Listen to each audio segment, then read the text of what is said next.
Bismillahirrahmanirrahim. Assalamu alaikum. This is Amna Gul from the Department of Journalism and Mass Communication.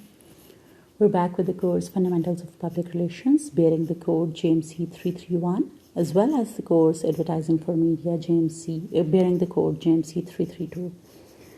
It's a combined class for lecture 19, and the topic today is owned, paid, and earned media. Since it is relevant to both fundamentals of public relations as well as for advertising, so we're going for a combined class. Combining earned, owned, and paid media will help you attract, nurture, and close leads. But what do these terms really mean? And when it comes to your company's content strategy, how do they fit into the equation? While all three media efforts are important to your overall goals and should converge in your strategy, there are still distinct differences, and we'll be discussing these today. Owned, earned, and paid media are the three pillars of a cohesive marketing communication strategy. One focuses on interacting with the target audience through communication channels owned by the company, which ultimately seems as owned media. The other involves earning publicity by building relationships, doing stunts, and providing great content. Once again, if it is earning publicity, so that is earned media. And the third involves paying the communication channels and influencers to promote company's content. Since it is paying, so it is paid media. While the strategies used are different, the ultimate goal of using owned, earned, and paid media is the same: to generate awareness and engage the users with the brand. Moreover, all these three pillars are interconnected and work together to contribute to a 360 degrees marketing strategy. Now, if you can see the picture, the earned media, I have put up some examples. For example, it consists of reviews, media coverage, guest posts, mentions, social shares, and free influencers. Now, why free and earned, I'll discuss that when we go to it. I'll just going through the illustration just now. As for paid, it is pay-per-click, display ads, remarketing, retargeting. We just discussed retargeting in our last lecture. Paid social, native ads, influencers, but paid influencers since it is paid. For owned, your website, blog, profiles, emails, social pages. Now let's go into a detail of each one of these, and we'll discuss what all these things are about. So what is owned media? Owned media is any web property that you can control and is unique to your brand. Any web property. Currently, all things are going online, but it is not just web property. We'll discuss that as well. Where you control all the content on your own stuff. For example, one of the most common examples is a website. Although blog sites and social media channels are also other examples of owned media properties too. Channels like social media and blogs are extensions of your website, and all three are extensions of your brand as a whole. So the more owned media you have, the more chances you have to extend your brand presence in the digital sphere. I'll go more into the details. Owned media refers to the communication channels owned and controlled by the brand, or owned or controlled by the brand. Communication channels, any kind of. Initially, I just told you about the web presence, but actually, even though currently it's all about web presence now, but still there are offline channels as well. So any communication channels that are owned and controlled or controlled by the brand, those are owned media. These refer to the brand's website, blog, newsletters. See, newsletters are offline, mobile applications, etc. Owned media are the organic touch points of the brand. These touch points are supported by three elements. We'll be discussing them one by one. The first one is content. Owned media is the vehicle used to transfer the first-hand information directly from the brand to the target market. Newsletters, websites, announcements, blog posts, social media posts are some examples. So What is the element of owned media? That it has the main content and as much detailed content as your brand wants, because the communication channel is owned by the brand. There is no gatekeeper, there is nobody who can just censor some of it or edit some of it. So once the brand decides what content they want to put on the website, let's suppose, it goes there. It is first-hand information from the brand to the target market. So it can be in any form. For example, I told you it can be newsletters, website announcements, blog posts, social media posts, whatever communication channels your brand or your organization owns. Now the next is context. This is very important.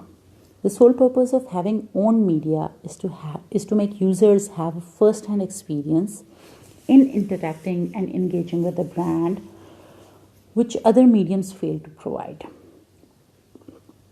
See, for example, if any brand has its own Facebook page, let's suppose, and there is a customer who posts any kind of a comment, so the company, on behalf of the company, someone texts back, replies to that comment.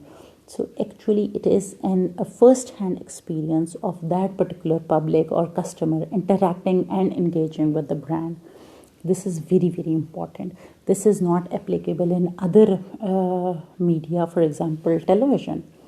See, if there is an advertisement, there is no first-hand interaction between the consumers and the brand. So owned media has more power to make customers stick to a brand than paid and earned media.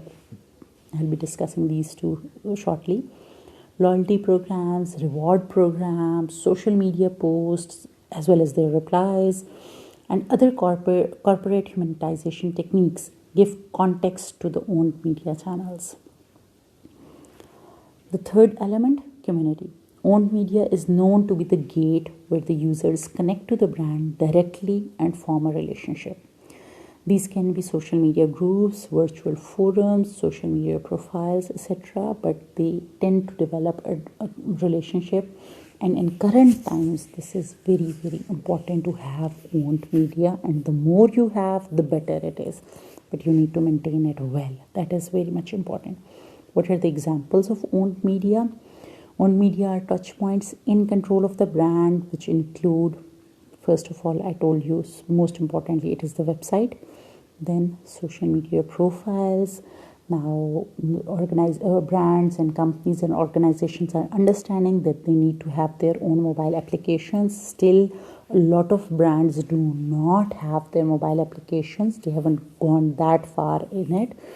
Then obviously retail stores, all the brands that have their own retail stores, this is once again their own media, because whatever they want to display, however they want to display, they can make it happen.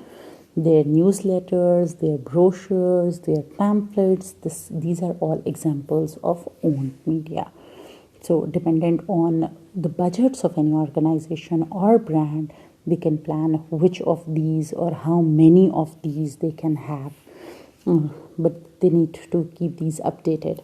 Now, owned media has its own challenges as well. It's not just that you can have it and it's all good. No, there are challenges to it.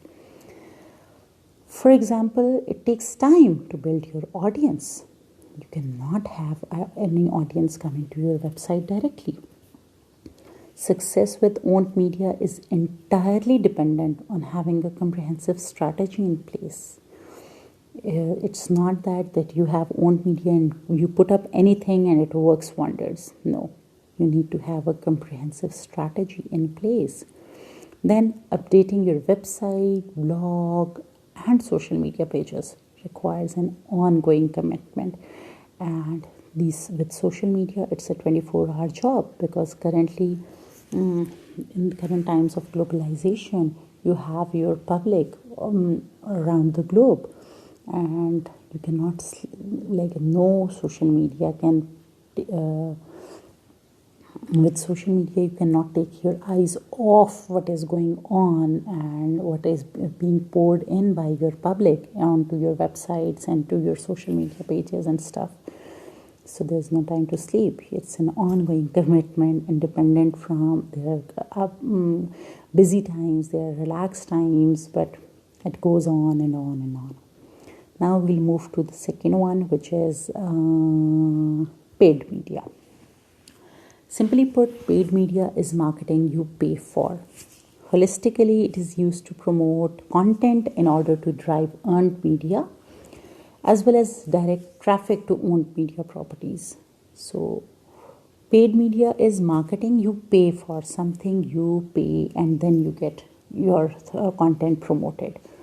It is used to promote content in order to drive earned media. See, I told you that once you start up a website, owned media was in a website, for example. Let's take the example of a brand. Let's take J-Dot. So with paid media, people get to know. Paid media is, for example, advertisements. For example, an advertisement in TV. Your first exposure with J-Dot was through any advertisement in paid media, let it be a newspaper advertisement or television advertisement or billboard or stuff. This is all paid media. So with that, you came to know about J-Dot, and then if you wanted, for example, to buy online or you wanted to get information, then you shifted to owned media. That was the website of J-Dot or the Facebook page of J-Dot, and then you scrolled through the products and reviews and stuff. So paying to promote content can help get the ball rolling and create more exposure. As I just explained, social media sites like Facebook, Twitter, and LinkedIn offer advertising that could potentially help boost your content as well as your website. Another way to gain more exposure for your content is to pay influencers to discuss your products or services, impacting the reach and recognition of your pieces or of your products, whatever it is. Then using retargeting or pay-per-click and display ads is an effective and more direct way to drive searches to your own media sites like your website to help increase traffic or to help increase conversations. So paid media is actually used to give exposure or early awareness about your product or about your brand, and then to drive traffic to your own media. We'll go into a bit more details. Paid media refers to paid communication channels used by the brand to impart information to a wide audience. Paid communication channels are those that buy content and disseminate it for the sake of certain payment. For example, advertisements in newspapers. If any brand wants to place an advertisement in a newspaper, they pay for it and they buy a specific space in the newspaper and their advertisement is placed. So for that payment, they get reach to a wide audience, for example, the audience of that particular newspaper. So this is about paid media. Paid media involves getting paid publicity and attention and driving the traffic to the owned media properties by using advertisements, brand integration, and by paying influencers.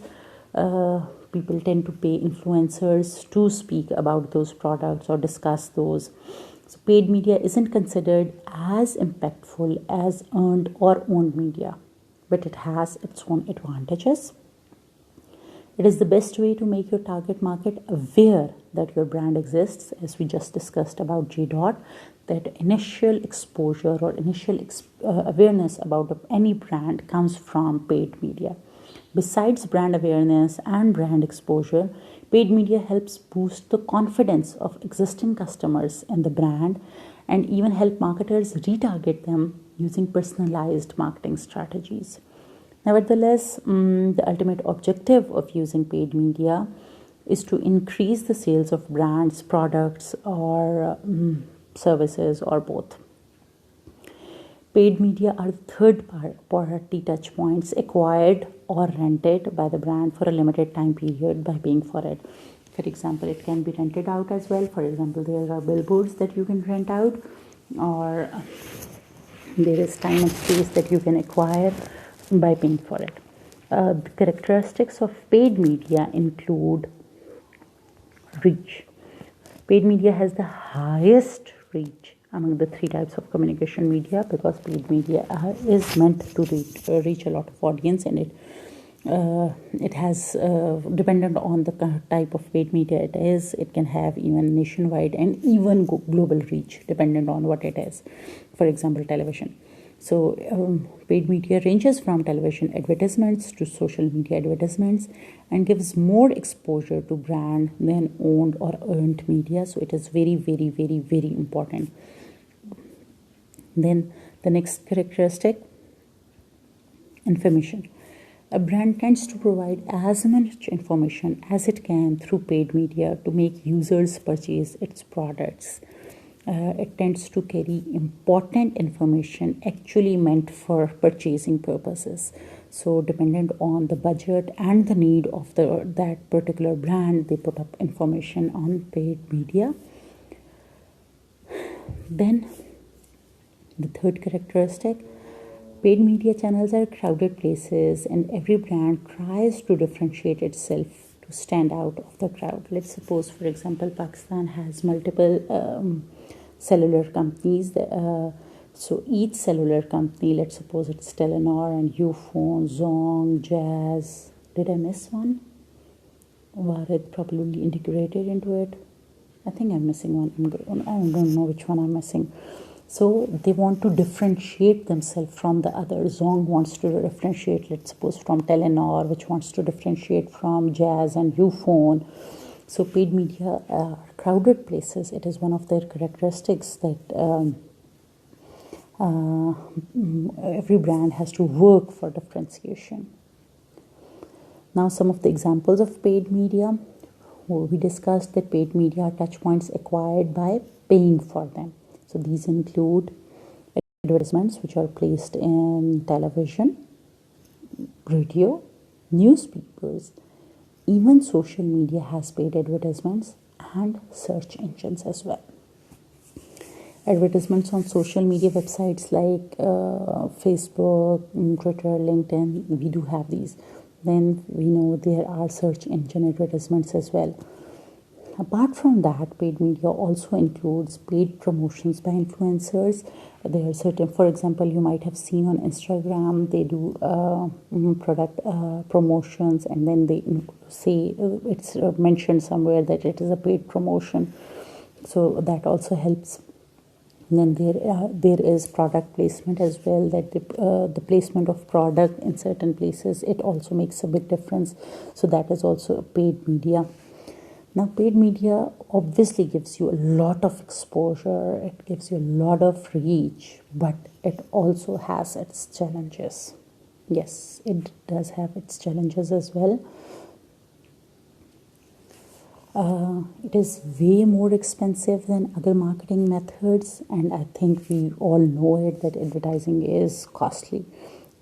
But apart from that, there is no guarantee how successful it will be. It gives you a lot of reach. It is very, very expensive, but there is no guarantee for that how successful your reach would be or your campaign would be. Then you always have, obviously, finances matter a lot. So if you run out of budget, your campaign ends. It is dependent on the budget. For example, if you dependent on how much you pay for it. Let's suppose you're running an advertisement in a newspaper or on TV.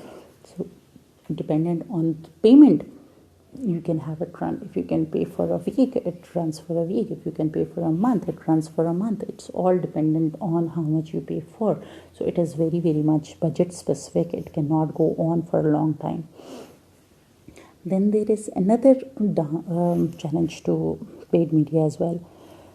It is not as credible as owned and earned media. We haven't discussed earned media as yet, but as far as owned media, since owned media actually carries that information in the information sense, and the paid media, it has all kinds of advertisements, and not just your advertisement, but even other advertisements who do not follow certain ethics or other stuff.